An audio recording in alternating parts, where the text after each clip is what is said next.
Hello everyone, welcome back to Between Levels. This is episode 8. I am of course WheelieAverage. I'm joined by my co-founders and co-hosts Sarthe and FightinCowboy. But as you have seen very quickly and in the episode title anyway, we have Dom here today. Dom, how are you doing? Hey, I'm really good, thank you. Thank you so much for having me on. Very excited to talk lots and lots about this game. Yeah, Yes. I mean, this is our first ever full sort of review roundtable style episode where we're actually holding this one for embargo, which is why you're getting this episode a little bit later. But it does mean that you'll get an episode this Friday as well. So you're technically getting 2 episodes this week. So, you know, be happy about that.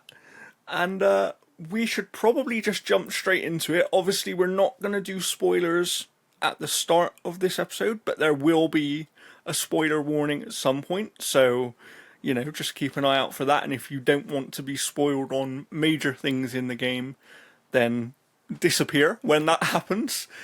But for now, I think we should start with our sort of basic thoughts, because 3 of us have finished this game. 1 of us has not yet finished the game. And It's like on purpose not finished because I've just tried everything, breaking everything. I mean, he says that, and I sort of believe him, but then I'm like, but you could have finished and then broke stuff after. The video. It's a lot less You know? fun for me to go back and do things though after I beat like the last boss usually, then I want to start the new game plus on stream. So yeah, that's fair. But with Dom being the guest, Dom, I want you to start off. How do you feel about Morsel Shell 2? It's awesome. I must admit, I haven't played the first one. I know a little bit about the first one, so I haven't got quite as much of a comparison as you might. But from what I've heard, this is an incredible glow up, and it's been an absolutely amazing time. Like I don't know how much detail to get into yet because I don't want to get into the realm of spoilers. So as this is my first time doing something like this, I was hoping you could ask the questions and lead the conversation, then I'd answer specific things. Because if I start to waffle, I'm afraid I might say too much too soon. We'll get there. Don't worry. I just wanted your base level thoughts on the game. Yeah, it's brilliant. It's brilliant. So, Cowboy, obviously, I know you're going to bring this up because Dom mentioned it there, and we've mentioned it previously, right? But the glow up with this from the original game is astronomical, right? That's ironically that's actually what my review is titled. Is, my review is titled A Monumental Glow Up. Yeah. Which is accurate. I mean the first game super accurate, yeah. If you look at the scores for the first game in general, I would say they were mostly like low 70s. Even now Steam is still sitting at mixed. Yes. It was on the shorter side. Like the walkthrough for it was sub 5 hours to 100% clear the game, get all the trophies, all of that stuff. And here it's huge. Like the size of the world, the amount of customization that they've added in, just in general, it's everything about Mortal Shell has been improved here. We have more shells, we have better shell variety, we have better build diversity, we have good boss variety. The dungeons, I think that's probably one of the biggest things that stood out to me is how it's like you have these little dungeons, you have your larger your beacons, which are or not beacons, your gates, which are almost like legacy dungeons, and then you have dungeons within dungeons because you got to clear the beacons as you're going through. So tons of different bosses to find. Tons of different like unique bosses kind of just hidden throughout the world for you to discover. Like whereas the first game felt like Elden Ring Diet, this almost or the first game felt like Dark Souls Diet, this one feels like Elden Ring Junior because it has that same like big open world exploring, diving into nooks and crannies, figuring out cool shit and combinations. And I mean, honestly, it's the most fun I've had with just a straight Souls experience in like a hot minute because it does elicit that same feeling of exploration that I think you get out of your mainline FromSoftware games. Yeah. So I'm gonna say something potentially controversial here, but as a newer fan of Souls games, this is genuinely what I think right now in the moment as we're recording this. Outside of Elden Ring, I think this is my favorite Souls-like game. That's bold. I actually don't think That that's is like bold. super crazy because you're like newer to it. you know? Yeah. Like you're like newer to the genre. Yes. But like, I think Fighting Cowboy like hit the nail on the exact head when he said like this literally like feels like Elden Ring light. Like the exploration, the dungeons, the amount of build variety, the amount of like unique play styles you can have with the different shells, all of the different characters, all the different weapons, the sidearms, how you build out the weapons and sidearms, like, and it's just it's a large game. It's not like obnoxiously massive, and like I think Elden Ring absolutely hit it out of the park with like the lore being just like so well done. But this, like, I think they just added so much here, and it's really, really exciting. Yeah. And it's not just about what they added, but they also improved everything they already had. Like, and that's why it's such a glow up, right? And I say it in my review as well, that this game makes the original game feel like it was just a proof of concept. And that's, I'm not trying to take anything away from that original game, because if you create a game and ship it, you know, you've been successful to some manner. But when you are creating a second game that is like, you know, gonna be in people's conversation for probably like top 5 Soulslikes for, you know, it's sort of like, how do you go from that first game to what we have now? Like, that's what shocked me. That's what's really shocked me. But I love it. I mean, I think that we'll get into it later, but it does some interesting things with how it handles its lore and storytelling, and it's not trying to be as mysterious as like an Elden Ring, but it's also not just force feeding you everything either, you know? It for me, it has that happy middle ground of like, there's some really cool moments here of like certain things that you see and do, and then there are other things where you'll speak to a random character out in the world and they'll be like, hey, can you go and find this thing for me? And you have no idea where that thing is, you know? Oh, you're talking about the cat quest? Yeah. I never found that fucking cat. He's like, is that some fur? Is that Mittens' fur? I'm like, I don't fucking know, bro. You didn't tell me what Mittens looked like. I'm looking. I was beating up every hunter. I'm holding everybody up. I'm like, where's the fucking cat? Tell me where the cat is. I actually, somebody was saying that they think it might be, maybe it was confirmed, like a nighttime only thing. Yeah, there's like multiple areas I've found that are like, this is definitely nighttime only. So you do. I don't want to get ahead of myself, so I'll just be really quick. But you find the cat in the daytime, but the only way to resolve the quest is at night. I didn't check this. Is night just toggleable? By the way, can you toggle? Yeah, you back? just talk. Yeah. You just talk to the dude. Yeah. Also, go God, talk to the dude with Ganessa. Ganessa has so much unique dialogue in this game. It is crazy. Yeah. And if you talk to her as Teal. Because that was her lover. Yes. I did not know that. There's a lot of cool stuff did you speaking of lore, did you guys, I liked the memories, but I know some people were talking about the memories in the review Discord. They're like, I hate going through this. I'm like, why? I really like the memories. Yeah, that was I'm like, kind you're of what I learning was about alluding to. I actually think that through. expands the lore so much, and it expands the whole point of the shells in the first place, right?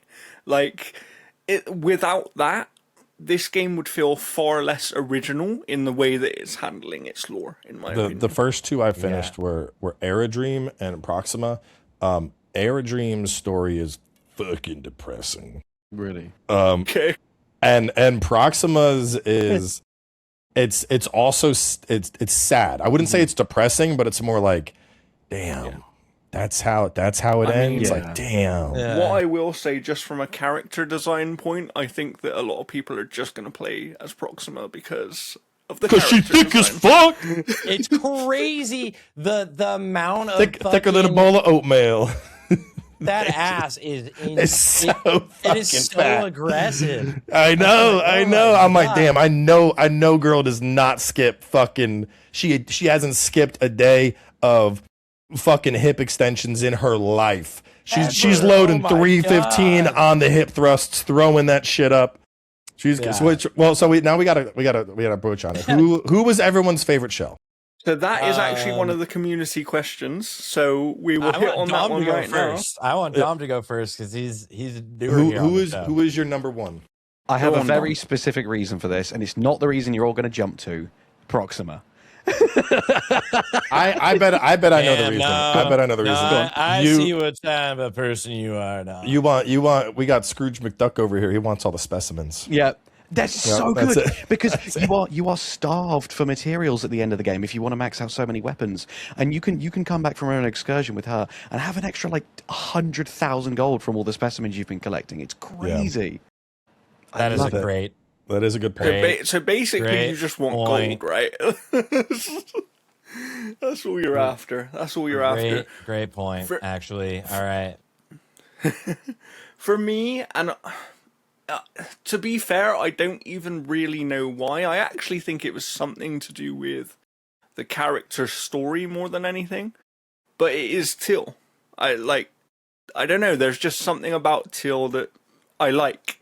He's you good. know, and Yeah, he's and crazy you've good. also got like, I like the fact that his skill does allow you to do a little bit of stealth here and there, because otherwise stealth is like non-existent in the game. Like, you can't really do stealth takedowns of enemies.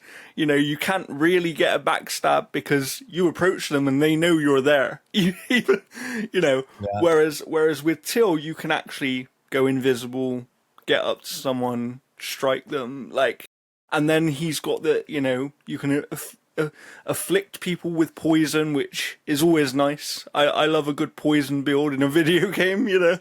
So yeah, Till was the one for me. So much so to the point that I didn't really even play as any of the other shells, other than when I was just going and getting them the first time and, you know, doing their memories and things. But my main one was definitely Till for sure. I was kind of in the same boat for the longest time. I used Aerodrim for a long time just because, like, aesthetically, he looks like he's like the one he that does. So cool. you recognize the most. So, like, it makes it just really good for like the videos. But then I got the Sester. Oh my God, she does so much damage with her like extra like copies of herself that you can just like pump anything insanely. The only like downside is you don't have like a way back up into your shell. She's so, like, very glass cannon. Yep. And I think it's really fun playing like that because it adds like this another level of difficulty as you're like min-maxing this damage. So she is just so sick. Sester Janessa, when you get her, you'll actually, instead of getting like whatever broken or pushed away from your shell, you have a second version of the character that does even more damage. And then you can summon like clones of yourself that will copy what you're doing. And some of the hits you can literally like pretty much one shot like anything. The stray build's pretty insane.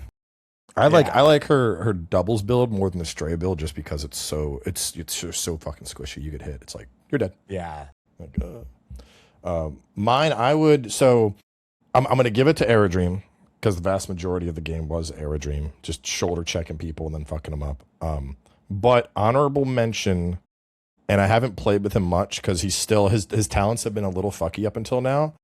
But Sariel seems really fucking good, like broken good, and his story is really cool too. So I think New Game Plus, I'm gonna be spending a lot, but you know, you get him so close to the end.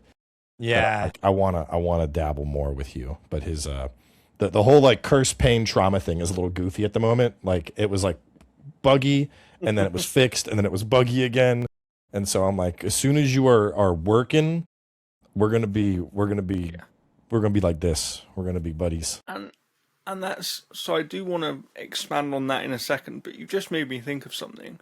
That's what made me realize I like this game so much as well, is when I finish one of these games, for me, because I'm always busy and always having to move on to the next thing, like a lot of us are, I don't often go back and play games. yeah. I immediately wanted to play this again. and use a different shell and do things a different way. And I think that's always a good sign, right? It's always a good sign. Yeah. But what I wanted to ask you guys, since we're on the subject of shells, for someone who's just stepping into the game, you know, like Who's the best by the shell time for a starter? by the time that people are seeing this, they're going to be able to access the game if they've got a certain edition of the game, and if not, it comes out in a few days. Who should people have as their kind of main starter shell? Who should they go and get as quickly as they can? Well, you know, that's an interesting question you have there, Wheelie, and it just so happens that I will have the Ultimate Shell Guide uploaded by the time this podcast is live, which will give you a full breakdown of all the shells, their abilities, some of the... We will link to that below. No, but realistically, all jokes aside, early on, I would say your best beginner shell would probably be teal, just because of the benefits of stealth. Yeah, being able to, you know, if you die, you can stealth past stuff to get back to where you dropped your shit, which is huge. There's a couple different builds around him. On top of that, I think teal is relatively safe. I'd say he's like A tier. Like, he doesn't feel insane to where he's going to get nerfed, which, like, Ganessa, she'd probably get nerfed. She's already been nerfed once. She'd probably get nerfed again. It's like the glass cannon damage is just like actually legitimately too broken. I think it's not even the damage. I think it's the stasis, the stasis on the clones, because you can anything aside from like final boss, you're just like, you don't get to fucking move. You just beat on it, and it's like, this is kind of fucking broken. Who's doing this? Yeah. I mean, but sometimes broken is fun as well, right? Yeah, yes, definitely. But to there's be able to be broken that early if you like rush it. Yeah, I think the problem is there's broken, and then there's like too much broken. Like Aerodream, like, all right, for example, teal. You can do a poison setup with teal using Hystrix and then Hagstone. You use the split by 4 thing. So with Hystrix, you're pumping people. You get them up to 99 poison very fast, and then you do a stab, and the resulting hit is monumental. Like, you can 2-shot some bosses with it, but there's a lot of setup that goes into this. You know, you're getting the poison up, you're doing the perfect dodges for more poison. Whereas with Ganessa, with the right setup for Ganessa, you just circle strafe stuff and send out clones infinitely. And then they nerfed it a little bit to where you wouldn't have as much generation, because originally you generated enough resolve, you didn't even have to engage. Your clones would kill a boss completely on their own, and now you have to engage. But because of the stasis of the clones, you send out like 4 or 5 clones, something gets up to 60 stacks of stasis. You go in with either hammer or Axitana with more stasis. You're whacking your way up to full resolve, and you're repeating the process with 0 risk to Ganessa. Like, the only thing that doesn't work on, that I'm aware of at least, is final boss, because it has a hard limit on how much stasis can be applied, which is insane. Like, being able to just... The only thing that I found that was more busted than that, there was a... He's been nerfed, but Smirt, the original version of Smirt, you were fucking playing JoJo's Bizarre Adventure. Just freeze in time, soloing bosses in time frozen, which was obviously broken. And then there was a range damage build where you would take Hystrix, you would take the support critical or ranged 15% critical hit chance, and then the on crit deal break damage. Now that's been nerfed to where you only do 6 break damage. It was like 25, but basically with just instantly. Yeah, you would use the Hystrix like a submachine gun, and I was showing the devs. I'm like, hey, y'all need to probably patch this. I would go, brrr, the boss would be stunned, riposte, reload, brrr, the boss would be stunned. They're like, oh, holy shit. I'm like, yeah, you can do this with any character. You can just perma-lock the boss down. It can't fight back at all. I instant stagger it, and they're like, yeah, that's like, so that's what I mean. Like, there's broken, and then there's like broken to where you could have told us all this before you told the devs, so that we could do it as well. Like, when it's like unfunly broken, you know, like, and it's fun. It's fun coming up with that stuff, but it does like legit. It like ends up like kind of ruining the game, you know. Yeah, because you still want to have to engage with mechanics when you are completely ignoring mechanics to where bosses can't fight back. that's where it gets into the realm of like, all right, yeah, it's funny, but like this has to be patched. This isn't Absolutely. Wait, at the end of the day, it ruins the vision of the game. It does. Right? It does. Yeah. Like, that's the best way of putting it. Dom, what about your opinion? Who would you suggest that people start with? I think TL is the perfect answer. Like Proxima, you get as quickly, and Smurf you get as quickly, and both of them have the ability to be crazy powerful. But like, especially with her, you need to be tier 3, which is going to require a lot of glimpses, which is going to require a lot of beacons. Whereas TL, you can utilize his stealth from the get go, right out the gate, and it's that's going to be so good for people who are new to the series, people who are new to Soulslikes. Like, it adds that extra layer of like safety, which is just invaluable. Do you know what was funny though? Because for as much as I was playing as Till for the majority of the game, I was not playing this game in a safe way at all. Yeah. If I saw an enemy, I was just like, "Yeah, let's go." and if I bashed my head against that wall game, though, if I bashed my head against that wall for like half an hour, I would do it. Like, there's a boss very early in the game that's in like this little graveyard thing, right? Like, before you even get the teal shell, he's like a world boss. No, you're talking about starter, bro. Right there. That is literally the joke easy version of the tree sentinel. But like, this is the funny thing, right? So I didn't have a shell the first time I fought him, and I was like, and I got him down to, I don't know, I had like maybe 5 hits left, and then I was like, damn. Okay, so he killed me, right? Because I didn't have a shell. Then as soon as I got Till, that guy was dead. Because it was just like a super scripted move pattern. I'm curious if like, I'm curious if I what is that? I'm curious if I killed him first encounter. I'm pretty sure I did. Yeah, because that was the thing. I tried to fight him with no shell, but I just found there was one specific attack he did that I wasn't very good at figuring out the range. It was like the grab. There's that thing where he like lunges forward and grabs you, and that would always get me. Like when I was fighting him with the no shell, and then it was, I don't know, something, but that was funny. But it's weird because it makes me think about, you know, and we've spoken about this before, about like enemies we don't like in Souls-like games, right? And I think my most annoying enemy in this game, it's gonna sound hilarious, but it's those little flying dudes that like spit stuff at you. They're pretty obnoxious. And then if you like have the wrong weapon for them, they will be so annoying. And then, but if the you worst have like thing the is right weapon for them, they'll come in to elite attack you, but there's that delay as well. So you get so you have to figure out when the actual parry time is because they fake you out. Right. I would say the spiders. You only encounter like 2 of them early game, but at late game, dude, holy shit! I remember that one fight. There was like 4 or 5 of them, and they just take turns hitting you with the command grab. And there was a point I was like, "Yo, fucking stop!" Like this is too, 'cause it's I'm being violated on repeat. Yeah, like it's so fucking obnoxious. Yeah, for sure. For sure. There was one as well, I don't even know what this enemy was, I can't remember the name, but the first time you encounter it, it's like on a bridge, so you go past that starter boss guy, you go down there, you can jump to like a bridge, you can use one of those jump things. The warp gates?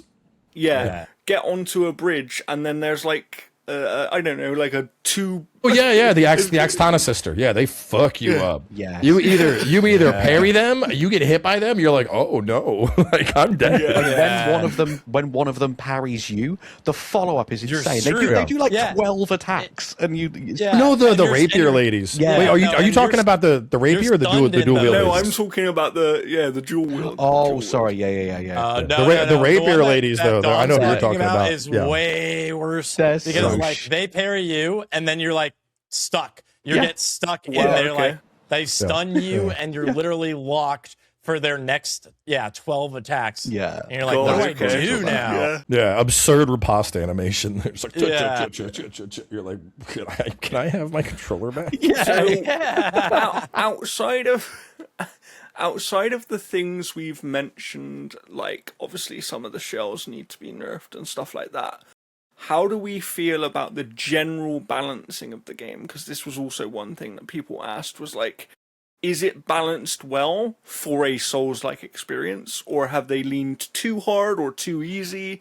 Like, what do we feel? I think, especially when you go to the southern region, I think incoming damage felt a little high in certain parts. You get shot by like the most basic enemy. But at the same time, guy you've fought so many times. Yeah. I feel like it goes both ways.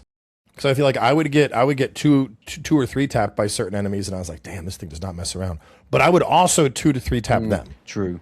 So it felt like, as opposed to a lot of Souls-likes, I feel like there's a little more song and dance almost. It feels like this is like everything in this world is going to be deadly, and that also applies to you. So like, if you fuck up, you're going to die. But like at the same time, when I was going around with Aerodream, like, you know, I wasn't saving my shoulder. I was using shoulder tackle on mobs and going straight into executions, and I was playing it like I was fucking Doomslayer, and it felt good playing it like that.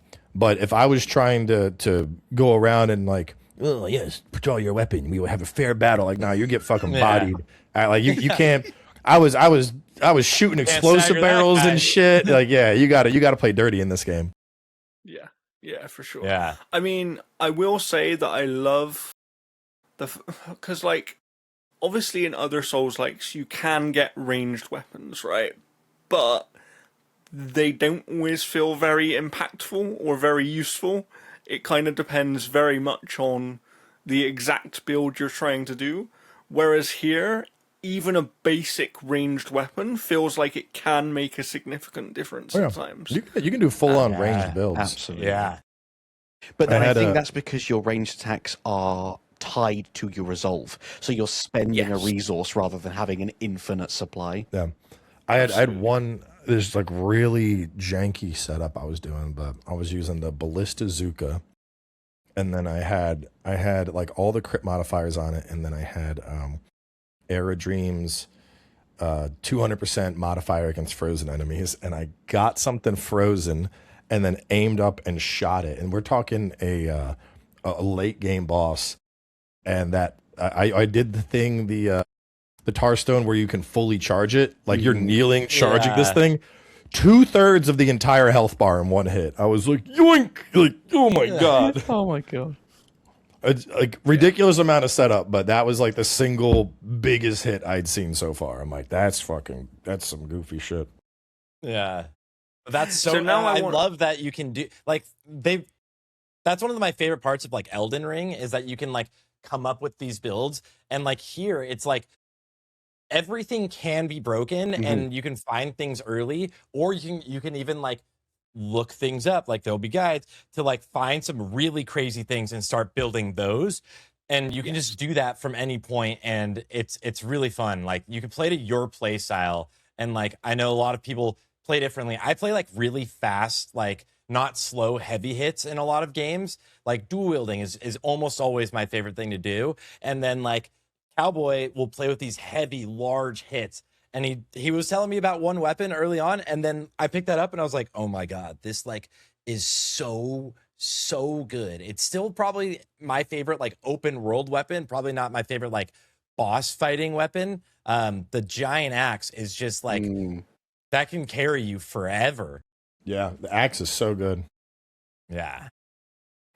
But talking about, you know, going around and finding different things and creating different builds, and we mentioned it briefly about like the size of this map and stuff like that, but how do we feel about the actual exploration point of the game? Like, there, you know, because one of the small frustrations I had is like sometimes you'll see a little platform and it's like, oh, you can't get up there, but you got to go you can, but you got to go some long way around and then like scoot past a little, you know, there are elements of jank here where I'm like, I like having that puzzle aspect of it.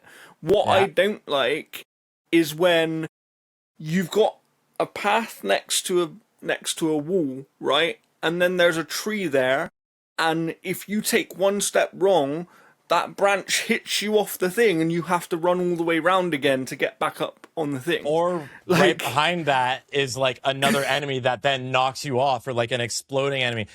That's like Souls-like games, though. That's like that's like so much of I mean, like the genre. I think but those situations where it's an enemy, I don't have a problem with.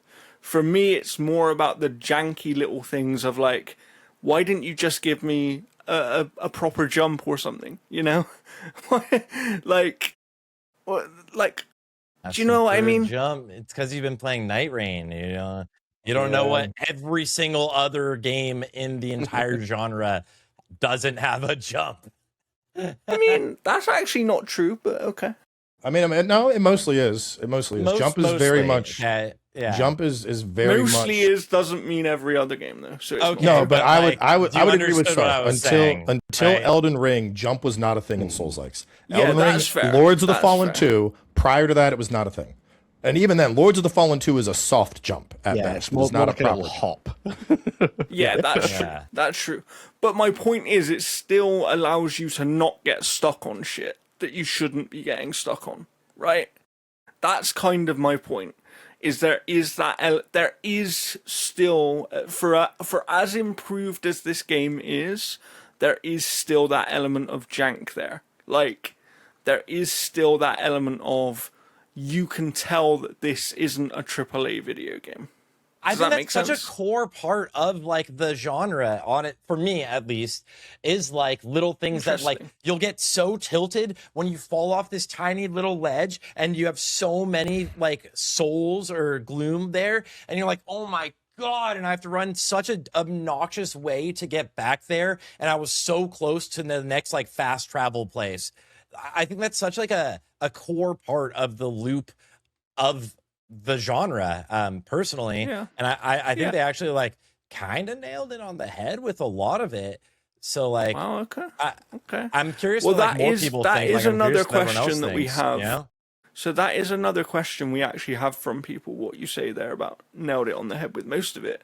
People straight up asked, how does this compare to other Souls-likes overall? Like, if you were to, in the moment right now, put this in your ranking of Souls-likes. Oh, it's up there. This is easily where right next to Liza P, Lords of the Fallen 2. Liza P is the one that Nioh 2. It is up there. This is now when people refer to non-FromSoft Souls-likes, moving forward, Mortal Shell 2 will be a part of that conversation. Yeah, I mean, I don't disagree at all. Because, you know, we'll talk about it when we finalize. Like, everyone would have seen all of our individual coverage anyway, but we'll finalize it by giving our scores later in the episode. But now I want to get into spoiler territory. We've avoided spoilers. Completely. Yeah, though. we've avoided most. Yeah, but I feel like that's not really spoiler stuff, right? That's true. Because now I want to talk about how we feel about certain bosses, boss design, all that kind of thing. Because obviously, bosses are a major part of these video games, right? And if you don't get bosses right in this genre of game, the community is going to tell you about it. They're going to tell you when there's an issue with a certain boss, or when a boss is broken, or when, quite frankly, the design is just crap, right? So, how do we feel about the bosses in Mortal Shell 2? Who wants to go first here? I had a blast. I'd say going down the list, I think this is probably some of the better boss design I have seen out of a Souls-like game. I think they have a lot of variety in the approach of bosses. You know, you have some that are more like objects of horror versus just straight humanoid. You have a couple humanoid bosses here and there. You have a couple that they have a little bit of a gimmick to them, like the illusionary boss, like the one where you have to deal with all the fucking sheep the guy is summoning up. That was the funniest one. There's a are we going full spoilers? Like the Sariel boss fight, you have to figure out the immortality gimmick before you can beat him. You know, I think that the thing that I like the most here is it seems like they weren't afraid to experiment. They were willing to do goofy shit for the sake of goofy shit. And even outside of bosses, that's true. I mean, there was one dungeon I was in, I took a potion and my camera started panning like my character was drunk. Oh, fuck. Yeah. Yeah. And then you fall off into the fucking spikes. Yeah. And, oh, yeah. my God. I was just like, I'm not moving. I'm not fucking moving. I'm staying right here. I'm In waiting the this out. Alchemist's workshop. Yeah. Oh, that was horrid. You have the meta dungeon at the end that looks at your fucking Steam playtime and all that. Like, there were a lot of really cool ideas, and I think they actually delivered on those cool ideas. You know. Yeah. Talking I about wholeheartedly goofy agree. shit, I think they like but like the bosses, like they just like, every boss feels unique. Some you absolutely like destroy, right? Like they're like not like these huge major bosses, but at the same time, like, yeah, everything just feels really unique. I think they did a really good job with it. Like, I mean, I haven't beaten the last boss because I'm like waiting. I'm having too much fun. I'm like, I don't want to just do that. Yeah. Fair. But speaking of goofy stuff, though, and we'll come back to this in a minute, but the first time I saw those, like, old grandma-looking enemies with the broomsticks and The hags. stuff, They're hilarious. Yeah. and, like, they're dancing in the village, and it's just like, Yeah. what the hell? And then they like their attack pattern is like 13 attacks in a row that all do like no damage, but it's like actually annoying to tickle just you, keep and you're like, stunning oh my you, God. or they just keep whacking you with the broom. Yeah. Yeah, so exactly. That was probably the most goofy thing that I can think of in the entire game, which just made me think of, you know, when you mentioned about how they got goofy with some of this stuff, and they weren't afraid to be different and take a risk, you know, and I do think, as you said, it paid off. Like, they nailed so much of this. So I'm going to ask everybody, and we're going to start with Dom. Dom, who is your favourite boss in the game? Oh, see, my answer changes depending on if we're talking about design or to fight. I Go both ways then. Give us the two answers. Go both ways. If we're talking about design, I'd maybe go the final boss. I just think I'm a sucker for huge monsters in games, and he is just the epitome of giant fucking monster. I think he is absolutely awesome. And I know we're doing spoilers, but it's the final boss of the game, so I won't say much more than that. Yeah, we won't. Yeah. But he's just epic. So cool. No. I mean, most people have probably seen her by now, but Magdalena, like, what? Who the fuck goofy. thought of that? Yes. What a goofy! Like, Oh she's my just brilliant because God. she's just so unique. What a random ass boss design, but she works. It's really fun to fight her. I think mechanically, she's a really fun fight. Yeah. For sure. What about you, Sarth? You haven't finished so far, but who's your favorite? Like that, like the Magdalena fight is like literally you're fighting this like giant overgrown mom character with all these flying around babies, and she can't move, so she's in like a wheelchair that spews fire and explosions, and like as you fight her more, her babies will get stronger that she summons, and some of them will like legit like explode on you and stuff, and you're just like, this is like so sick and so like heavy metal. The music, the soundtrack, I think they like blew the soundtrack on some boss fights out of the park. And like that one, honestly, I think that was like the first major boss I fought, and I was like, oh my God, this is so cool. So yeah, that one is probably even my favorite. Yeah. Okay. Cowboy? I would probably go to Hexapod. I think it was just a really cool design, how like it had all the hand, like it was protecting itself and trying to figure out like, I need to hit this fucker, but he keeps protecting himself. And then when you finally do get the stagger, like all of the hands kind of fall limp and you're like, yeah, I'm fucking up the big gushy part in the middle, you little bitch. Like it's a very, I don't know. I love those like cosmic beings, space type designs, and obviously you have the tie-in to Proxima's lore that like this is the thing that she came down to hunt. She's like, we must stop the hexapod, and so getting to see that, I was like, oh shit, you know, like well, my only regret is that I saw the hexapod cutscene, the story after I had beaten it, and I'm like, no, I should have brought fucking Proxima to this fight. Yeah. Actually, But, yeah. That would have been so cool. I That would have been so do cool. love the prisoner who's got the sword stuck in his head when he starts Yeah, doing he the sees- fucking spin my to win, God. fucking League of Legends bullshit. Dude, I was talking to the devs because I was like, yo, I cannot get this fucking trophy to pop. I don't know what's going on. They're like, yeah, you got to parry the whole thing. And I'm like, well, I'm perfect guarding the whole thing. I didn't get the trophy. They're like, maybe you have to parry. So then I figured out the parry timing for that initial spin to win. And I was like, I'm breaking their resolve before he even finishes the combo.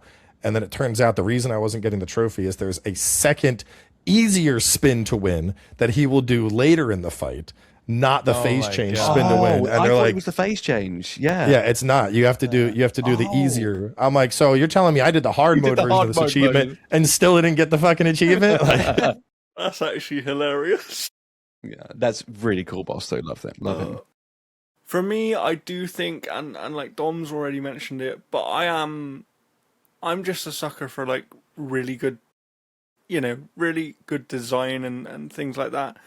So it is the final boss. Like for me, that was just the one where I'm like, that will stay in my mind for a really long time. You know? I think it's kind of like, so I'll say this. I like visually, I like the design. He's like, what if we corrupted Godzilla and gave him a sword? It's just such an out there, like, I know Sarthe hasn't gotten there yet, so I'm trying to keep it. No, it's okay. but- It's okay. That sounds fucking epic, and I can't wait. Yeah. But when I got to him, at least the build I was on, that motherfucker ran away so much because I was playing Aerodream. So I would shoulder check him and he's like, I don't want to be here. And he'd hop away. So I'd shoulder check him and he would try hopping away. Eventually he was getting ready to hop. I shoulder checked him, almost knocked his ass out of the arena. I'm like, you're not fucking running. Like we're done. We're done. Get You're going to back fucking here. stand here and fight me. So here's your lesson, everybody. If you've been watching this podcast for a while, the final boss of Mortal Shell 2 is the HMS Prince from Assassin's Creed Black Flag Resynced. And it'll keep running away. The runaway. I was getting so mad. I was like, this motherfucker, dude. Once I catch you, you're done. You're done. Brilliant, brilliant. But yeah, I it's going to be interesting to see, like, when the community gets their hands on this game, what the boss is that really stands out to people, because there's always one that becomes like the community beloved boss. What was the from, boss from that each game? pissed you off the most? That's my question. Also, yeah. That's a better question. I don't Because I can know. tell you mine right now. Mine would Go on. probably Monolith. That stupid fucking Yes, thing yes, towards the yes. end. Yeah. And That thing is so goddamn annoying. I'm Well- like, this fucking thing. Because it has such a simple moveset, but if you fuck up, it's devastating. And I don't know about Wheelie or Sarthe, but me and you were both on the day one patch fighting, and they buffed the fuck out of him. I heard. Yeah. I heard. So he was like, the we just mega- finished We that. fought the mega version of him. Oh, Yeah, he's I'm like, bro, he brutal. was He's brutal. already fucking like strong enough. They're like, well, he's stronger now. I'm like, why would you do that? Why Why would you do would that? you do that? That's so That funny. is funny. I want to. I mean- Now I'm like, all right, I'll play on that one when I get to him. Yeah. I mean, what I will say is, these devs have the data. There must have been a reason they decided like, hey, we're gonna buff this guy. But no, they do. I was looking through that with the dev, and they were like, so here's our thing. Like this boss, we have this like it tracks average attempts per boss, like average deaths and all that stuff. And a couple of the late game bosses, most players were doing it in 1 to 2 attempts, and they were like, Wow. they're like, okay, this is way too easy. And I was like, well, I think a big part of it is by the time we get to that point, our power pretty levels strong. as the player, we are insane. And also, everyone that's getting here right now is a reviewer. A lot of people are, like me and Sarthe are talking about, like, hey, look at this funny way I broke the game. The boss can't move, So it's like, Yeah. like a lot of this is going to be 1 to 2 attempts. But they're watching all this shit. They're tracking all of it. And they're also the adjusting other based on thing that. is, let's just be very honest as well. As you mentioned, a lot of these people playing it right now are reviewers, and not every reviewer is like highly experienced in the genre. But when you have people like yourself or Dom who have been playing these games for, quite a while and are pretty good at them, like, you guys are gonna be in like probably that top 10% of players, right? You're like, you're gonna know things, you're gonna be able to do things that the average player just will not be able to do. Soul's spidey sense. you do get it. Someone was pointing out I was playing Crimson Moon and I was doing like parsec even remote, and I like rounded a corner and immediately turned back, and the comment was like, "Cowboy fucking playing remote 1,000 miles away, Ultra Instinct dodging an incoming ballistable." Like, what the fuck is this? And I'm like, you straight up like you have those feelings. You like you know something's gonna come. Like like as a Souls game, like, and this feels like a Souls game, right? Like at its core, it's like, okay, well, I know someone's going to be hiding right behind this corner. You see, like, good loot right in an opening that's, like, pretty obviously right in front of you. You're like, you should be ready as you peek that corner. Like, I think you the get so biggest, used to stuff like that. The biggest Souls moment I had relatively early on, I was running back. I was going to the lady Wheelie was talking about, the double blade lady. Yeah. And I was like, this bitch, I'm going to beat her ass. And I'm running past one of, like, basic Durfy dudes that has the shield, and he's on the bridge, and usually I just loop right past them. They don't even notice because they're like, you know, basic bitch number one. And for whatever reason, I'm sitting there running, and dude's just like, boom, just out of nowhere, shoulder checks me, knocks me clean off the bridge. I lost like 15,000 gloom. I was like, are you fucking kidding me right now? Like, which very much just a Souls moment. Like, I only have myself to blame, but I'm like, I've run past you like 4 times. Why is it that when the gloom is on the line, now suddenly you're like, okay, I guess I'll do my job and kill this fucking protagonist over here? Talking about those basic enemies with the shield, though, there are some bugs in this game, okay? And like, they are patching it and they're fixing stuff. But one of the funniest bugs I've ever seen is there's one of these basic guys on a bridge, and if you stay far enough away from him, he will literally just walk himself off the side of the bridge. Like, dude, that's also a super Souls-like-y thing, right? I'm going to say that happens in Elden Ring all the time. That's me. That's part of the jank of Souls. Farm for experience in Elden Ring is the crow. Make it the crow just run off the cliff for no reason. So like that's like a super core part of the genre, I feel like, and like it works because there's some enemies that are like super annoying, and you'll literally just be like, I don't want to go over there again. But the funny thing is, so the reason off the bridge, so I'll aggro him and then he'll fall off. So, but what I find weird though is, to me, the reason it comes across as a bug is because as soon as I get close enough to him, he will not do that. Like, you have to be in a very specific distance for this thing to happen. But it was just funny seeing that, because I was like, oh, okay, that was funny. And then every time I would just wait for him to fall off this bridge and then go past, because I was like, why am I going to waste my time fighting you? You know, it's quicker to just let you fall off. But it's going to be really interesting, because I think people are going to have some fun moments with this game, you know? And while we're talking about the shield, guys, before we move on from that, I found out, ironically, that the shield has collision even when they've died. And I did the jumping attack with the black needle into the shield. The shield propelled up into the air and took me with it, and I just flew off into the sun.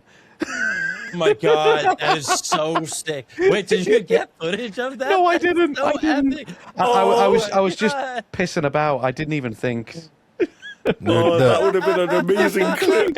I got a similar one that I contacted them about, and it was because I was playing on the dev build. But so, do y'all know the humanoid guy before you get to the final boss? So I was fighting him. Yes. Who has 2 phases, right? And he comes back even stronger. Yeah, 2 phases. So yeah, I'm fighting him. I get him close, and like just the way the fight's going, he ends up near the entrance of the arena. Now, because I was using the dev tools to reset it, there was no boss fog. So I shoulder check him as Eridim. I break it. He's sitting there kneeling right next to the ledge, that long strip you have to run up. My guy walks up, takes the fucking sword, slams it into his face, and then kicks him off the ledge, Sparta style. And I'm just there like, that's the coolest fucking thing I've ever seen in a Souls game. And I contact them because like he didn't get a phase 2. And I'm like, hey, I found a bug, but you should really leave this in because that's the coolest fucking moment I have ever had. And they're like, yeah, that wouldn't happen normally because of the fog. I'm like, damn, I'll never It would forget be that. cool though if they're like those types of bugs are like really sick because it's like everyone then learns like this boss is really hard unless you do this one cheese strat that just like gets them. Yeah, that's like it's going to be interesting to see the moments and the clips that come out of this. You know, like I know that Sarthe's out here. I'm sure he's already found some crazy stuff and had some fun clips. But me and Cowboy always do, right? And then we just talk about it. Yeah. So, but yeah, I'm very, very interested. But it does lead me into this thing because people are somewhat concerned, right? Even from playing the beta of this game, one of the main questions we've had, and we've had it on every platform that I asked for questions on, is have they fixed the bugs from the beta? So what's our answer to that? I don't what were the bugs from the beta? that Would be my question. I mean, I think people were just having performance issues and other things, right? I personally, I mean, we're quite privileged here. We all have decent PCs.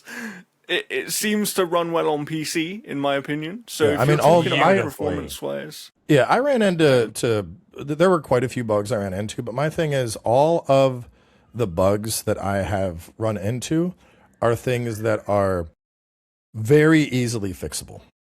They're very easily fixable, and I think the important thing is, like I mentioned this in the review, like when it comes to bugs, in some cases bugs are like, yeah, you want to come back and you want to play this later. In other cases, bugs are like, this shit is getting patched up.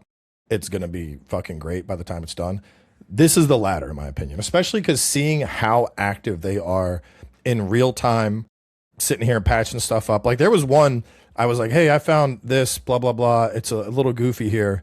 And dude was like, oh, I'll fix that right now.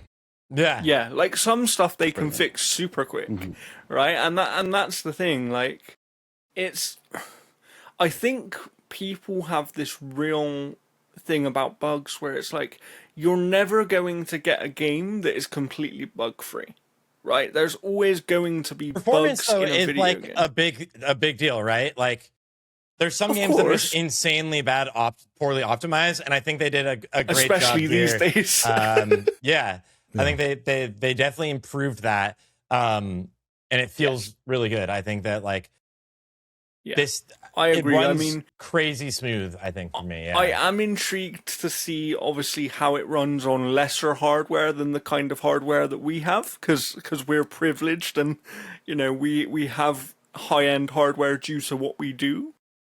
Not everybody does have the hardware that we have, right? So therefore, it's going to be interesting to see how it does perform on that other hardware. But what I would say, based on my experience and based on my knowledge with PC performance, this seems like a very scalable game that should run well on a wide variety of hardware, I think, from a performance perspective. And then from a bug perspective, the way I would summarize it is nothing that I encountered was game breaking. Nothing stopped me from progressing at any point. It was just weird little glitches and little things, that were like, a lot of it too was like stuff where like I my biggest thing by far was collision bugs. I ran into a lot what I was of going to say. Yeah, getting stuck on and most of those. Yeah, I'd hit start, I'd go back to the last beacon, I'd sprint my way back to where I was. Like, I got knocked into like an area that I couldn't get out of. I mean, the sheep boss, I knocked the sheep boss into like onto the cliff, and then he just like couldn't move, and I just thought that was hilarious. But then when I went to finish him off, I then got stuck on that cliff and was like, and then when I came back, the door was closed behind him. And I was like, oh no, like I'm okay with losing all of everything I gained from this, but no. But luckily I just like defeated one of the sheep and it opened it up. So it was nice. Yeah. In bosses, I found that the camera could sometimes be a bit fucky. Like the camera's always been an issue in Soulslikes. Like they are never going to get it perfect, but it was a particular bugbear in certain bosses for me. Especially like there's one of the more minor bosses in one of the dungeons. One of the I think it was the Pale Grisha. every single time that thing backed me into a wall, I couldn't see shit. Like, the camera was so bad in certain boss fights. I freaking wasted that guy, so I didn't get to see him. But dude, the Grishas are so cool because it's like they're awesome. The first time I fought one, I'm in Discord with Cowboy and we're talking about it, and the first time I fought one is a huge dungeon, very long early dungeon. The flooded village.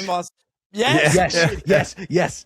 Fucking love that. I had no heals left, and I'm one hit from death, and there's probably 30 enemies left. I started kiting them around the whole village, slowly taking them out, and then fighting the Grisha. I was like, if this guy hits me one time, I'm fucked.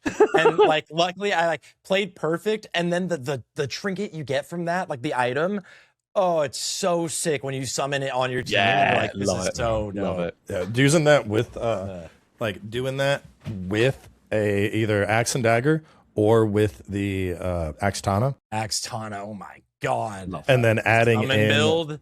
Adding in the duality to where it's like 1-2 1-2, the double hits. Yeah, bro, I have had fights where I'll get like fucking 4 Grishas at once. That's crazy. Yeah, it is like the most literally I love that. That's like one. I think that one might be like one of my favorite builds. Yeah, it's just like it's doing gnarly that. what you can Grisha do for pup sure. spam, Yeah. Let me just summon as many like Grishas and my own clones. Let's go. One thing that Sarthe just said actually reminded me of another big point I wanted to ask you all about. So I had a lot of trouble with that pale Grisha. Sarthe absolutely wrecked its face in. And I think part of the reason for that probably is because it's an open world Souls-like. Like, initially, not that much because there's a bunch of stuff locked off by the corruption that you have to cleanse, but as soon as you get enough ovum and you unlock the ability to cleanse, pretty much the entire world opens up to you. So if you want, a bit like with one of the many things that made Elden Ring so successful is that you could make the game as accessible as you wanted by just going and doing loads of exploration and loads of grinding and finding all the OP stuff early on, and that I think is going to be very appealing to players. So I imagine I found the pale Grisha way earlier than you, so I had no weapons, no upgrades, whereas you I think I love that. My favorite is the Grisha cage fight with the two, because you get launched into that. Fucking there's no. I was like, okay, I guess I'm fucked. Like what? I came back as Teal. I just came back as Teal, and I was like, yeah, now it's my turn, you little shits. just slowly stabbing each down one by one. I was like, we're not fucking playing this game. I'm teaching you all a lesson. Yeah, try to gang up on me. Yeah, but like that's like literally right at the beginning. Actually, Cowboy legit did that. He like went and was exploring the like much harder areas, and he said there was a fight. He was like almost like an hour in on. That's fucking sword face that Dom was talking about. So right at the start, before I even unlocked fast travel, I was being stubborn, and I was like, I did all this in the beta. I don't want to go this way. I'll go somewhere else. I ended up at that citadel, the one where you fight the sword face guy. So I'm hitting him. His health is like, I'm like, oh, fuck me, dude. But like, you drop into that arena. So all of my gloom is down there. There was like 8,000 gloom on the line. That was a full level worth by the time I was there. And I was like, I can't fucking quit. I got to do it. So I locked in. I got to where I could parry like his entire sequence, get him into phase 2. I was learning phase 2. And then I had a crash and my gloom was gone. And it was like, I was so pissed, but it was also cathartic because I was like, I'm free. I don't need to stay here. I can leave now. You have no power over me anymore. And then I was like, oh, wait a minute, I have fast travel. So like I unlocked fast travel, went around, started exploring the map. When I came back to fight him, brother, it was the biggest shit stomp victory lap. I was like, come here, motherfucker. I'm like knocking him down with air drum, beating his ass. I'm like, you think you're fucking strong? Yeah, you like that? It was. Yeah, I remember brutal. you. Yeah, it was so brutal. Yeah, I mean, the more we talk about this game, the more I'm like, yeah, I love this game. Me too. Yeah, I love this I haven't game. had this feeling in a really long time.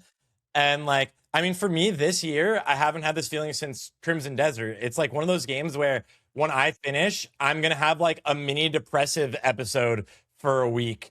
And like, luckily, we're at a time where every game is coming out right now, there's so so we're gonna many be games. happy. But like, this was like, I would just be like, wake up and like, I've got a lot of work to do. Maybe I'll just like hop on for like a little bit and do like one dungeon. All of a sudden, it's 4 hours later, and I'm like having a blast, and I'm like, I need to do this dungeon. Oh my god!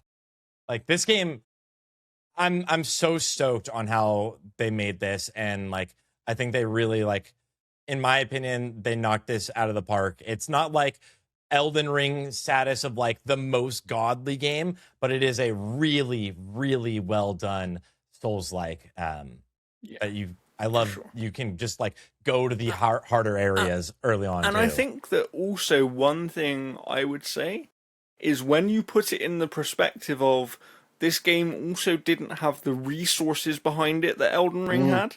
Like, actually, for what they've achieved for the resources they had available, like, you know, it's kind of like maybe they deserve a little bit more respect than even we're giving them, you know? 100%. It's very impressive. Yeah, we are. Yeah. So I want to kind of end this episode before we go on to scoring and things like that, which we'll do at the end. I do want to end this episode with a few more community questions. There was one here from Jeremy who said, "How is the UI, and would we say the exploration is worth the effort?" So there's two questions there. How is the UI of the game? How did everybody feel about the UI? UI is great, top tier. Extremely clean. Yeah, I think they do. I mean, now that like reviewers have had it, like we'll be able to tell you like, don't max out every tar stone right away or stuff like that, because like you'll want to find ones you want to use. But that's only like level 3. Like there's like things that like you can't max out everything in your first playthrough, which I think you like start doing early on. At least I do. But like the UI is extremely clean. It's really easy to do anything. I mean, I always end up opening up the menu and then going to the left to open up the map instead of there's one button on the D-pad that gives you the map. Yeah. It's just hard in my brain to do that. I do the same thing. I do the same thing every time as well. Yeah, I don't know why. The only thing about the UI for me, I agree. It is great. It is great. I just wish there was slightly more categorization options with the tar stones, especially because like the melee and the ranged ones are all bundled together, and you have to when at the early game when you've got like 3 or 4, it's fine. But when you've got like 20 in this one category, it can get a little bit tedious trying to remember which ones apply to this weapon and that weapon, and yeah, that screen is a tad clunky in my opinion. I literally had that qualm earlier today, and I'm so glad you mentioned it. That is actually my big qualm with the UI for sure.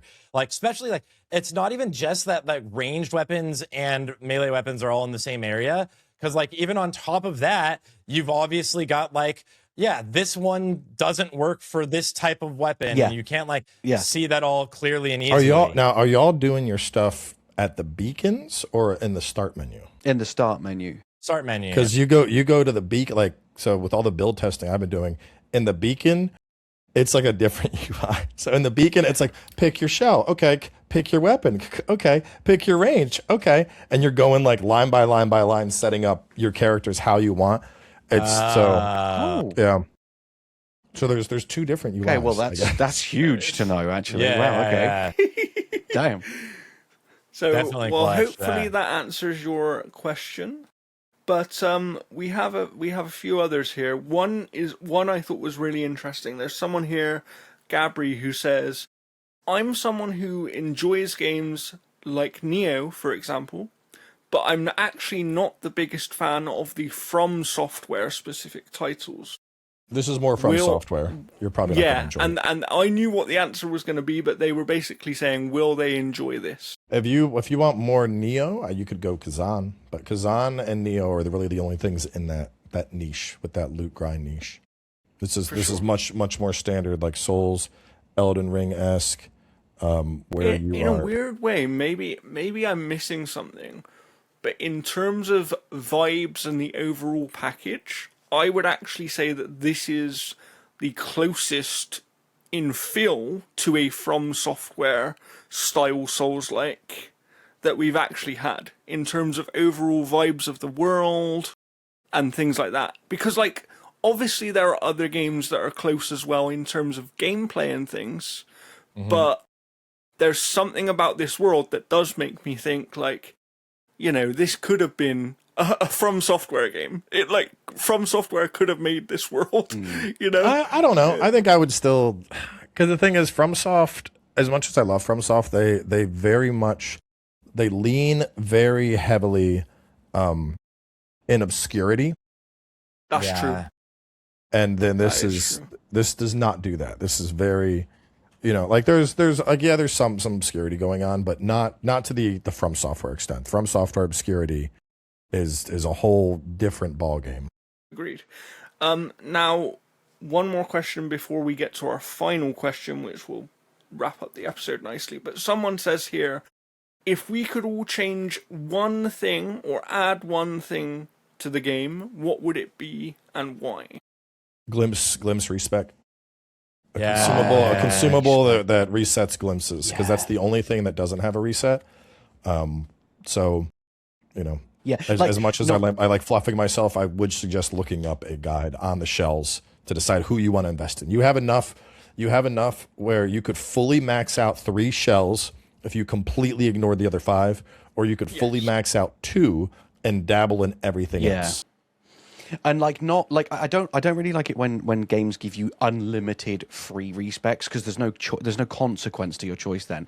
But a bit like Elden Ring do it, like Larval Tears, have it be a limited item that you have to go out of your way to collect, and then there's still consequence, but there's at least a little bit of freedom then. So yeah, I'm fine with free respecs. Fuck it, let me experiment. Yeah, I'm here. I mean, I am the opposite, because like the thing is, when I was younger, sure, but like the whole idea of like Bloodborne, oops, you misallocated that point. Looks like you fucked up your build. You don't have that one. Yeah, you could have had better scaling by just a little bit if you didn't fuck up that one point. Like, I hate that feeling, because I feel like, especially as I get older, you know, kids, work, everything else, I'm like, just let me fucking change my point. Why are we? It's like such a pedantic thing to, you know. I don't know. I feel like we already make enough mistakes and choices with like what we're using. I feel like making a wrong choice and then being punished because you made a wrong choice shouldn't be a thing. Yeah, that's fair. For sure. So I agree with you that being able to respec that would be nice. The only other thing I thought about in my head was, I really like being able to play these types of games in co-op, and I wish there was some form of co-op in this game. I just think that could be fun. I get why it's not there. I'm not saying that, you know, play these types of games in co-op. Yeah, like haven't you Elden done Ring, like? Yeah, I mean, I played Night Rain. Yeah, but did you play Elden Ring your first time in co-op? I played it by myself, but I have played it in co-op as well. Okay.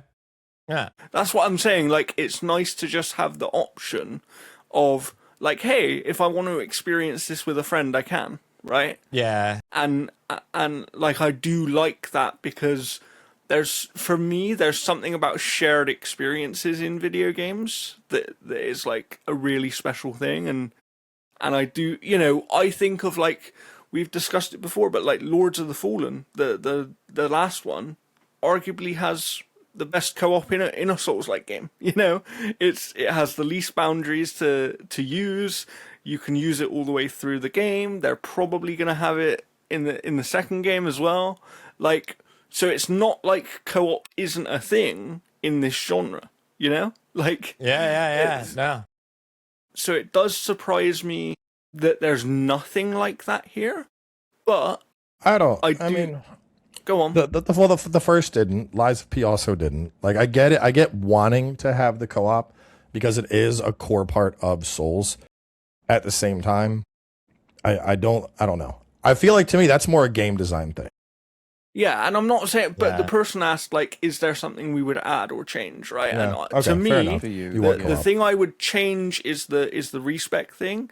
But if I had the decision to, like, add something, I would love to see them add co-op, even if it's like later down the line, even if it's in like 6 months and they say, hey, we figured it out, there's a way to now play with your friends, you know, and they can have a different, they can have like a different shell to you, and you can do some cool stuff because of the way you can combine different abilities and things. Like, it would just be interesting. But the time has come to close out the episode with this question, because it allows us to use Cowboy's rating system.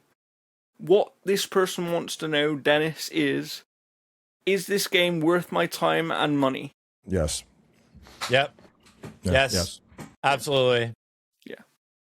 So Cowboy, remind everybody, if they haven't checked out your channel before, what is your review rating system now? My review rating system is a 5-point scale, 5 being a definite buy, 4 buy with a few issues, 3 wait for sale, 2 deep sale, 1 night worth it all.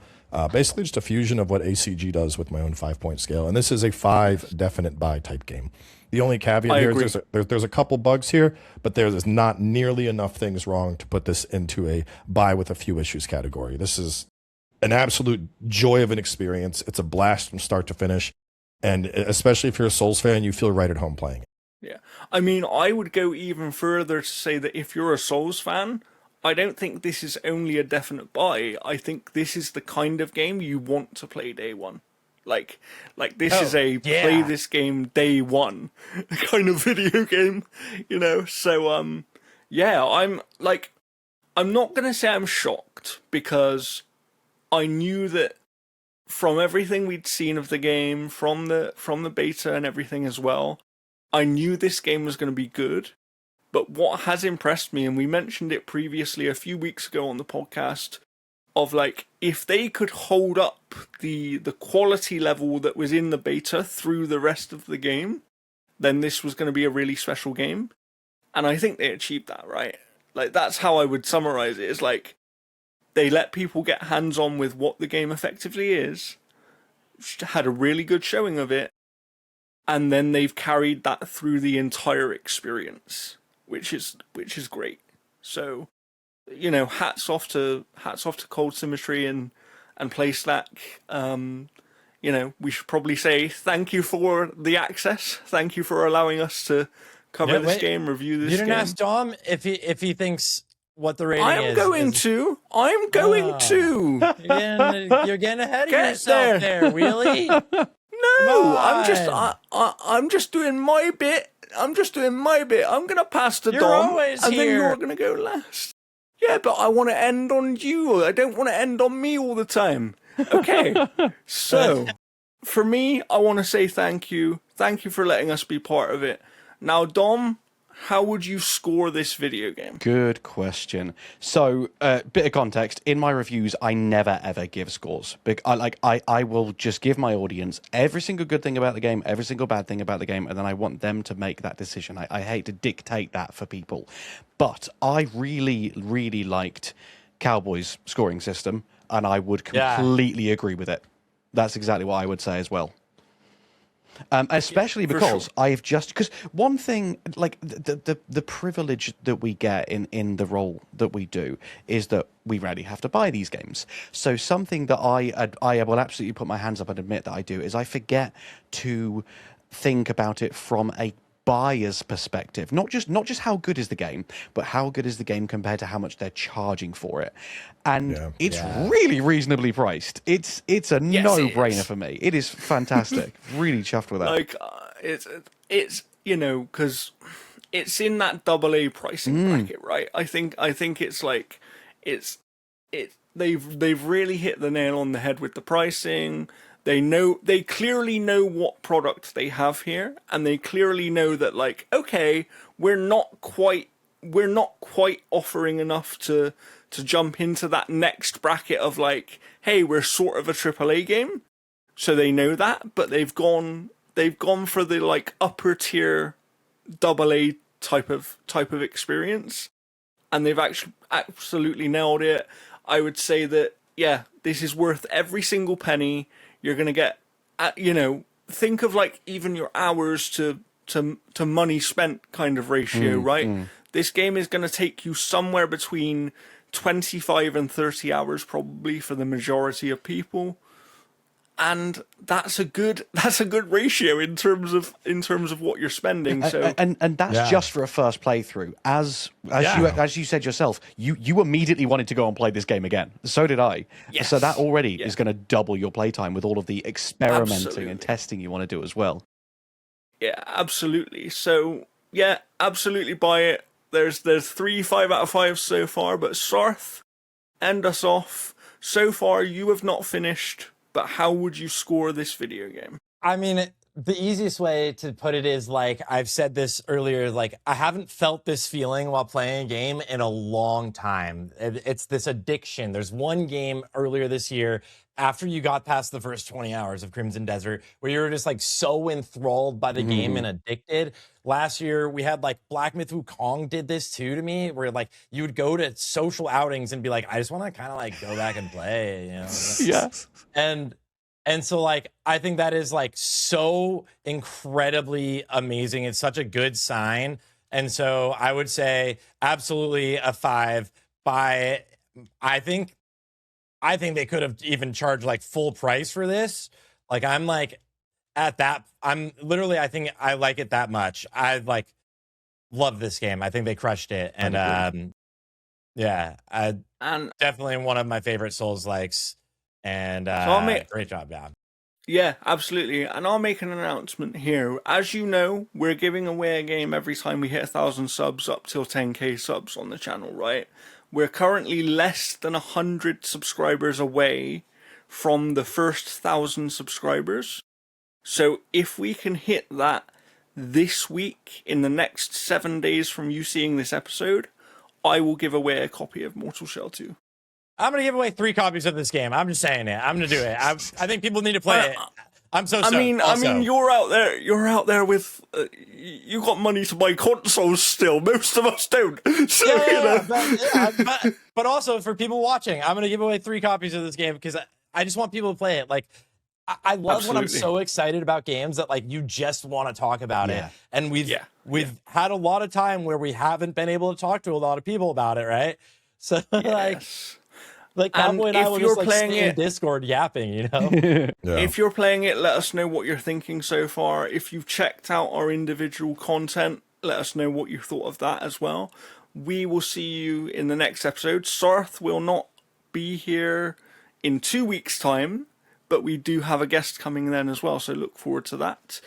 And we will see you very soon. But for now, it's a goodbye from us. Thank you for joining us, Dom, and hopefully you'll be on again in the future. Hope so. It's been a pleasure. Dom, thank you. Great having you, man.